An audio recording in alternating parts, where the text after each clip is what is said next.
And my English teacher said in front of the entire class, Lisa, you have to be the weakest writer I've ever met in my entire life. Don't worry, my story ends good. Don't feel sorry for me. I got 7 under my belt. And then the same year, my speech teacher said, after giving me a D-, I knew I had an A in speech. Like, come on. He obviously didn't agree with me. He gave me a D- and said, quote unquote, Miss Nichols, I recommend you never speak in public, that you get a desk job. So here's the beauty of that story. Other people's perception of you ain't none of your business. Everything you've ever been through, sat through, rose through, cried through, prayed through, everything is a setup for your next best season. In the way you forgive the perceivingly unforgivable, the way you love the perceivingly unlovable, the way you accept what seems to be unacceptable, the way you embrace after you've been betrayed, the way you do that is the way you will lead us.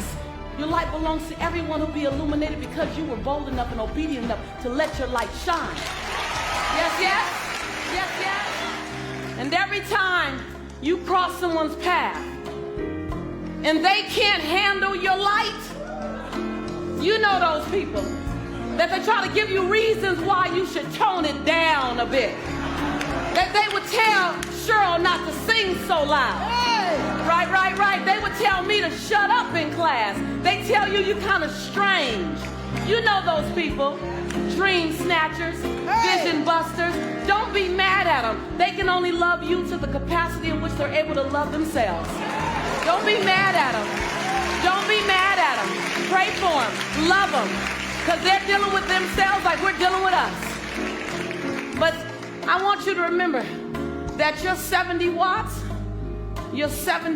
has to be turned way up.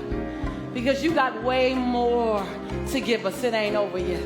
Don't put a period where God put a comma. And when you turn it up to 159 watts, you know, you keep turning it up. You stop dimming your light. You say, today is the first day of the rest of my life. And you turn it up.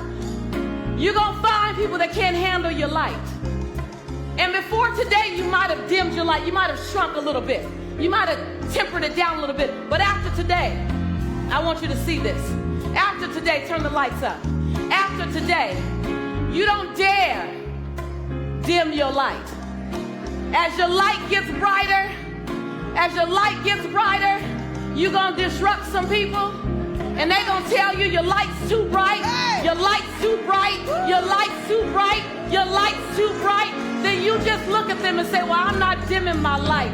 I'm just going to hand you some shades.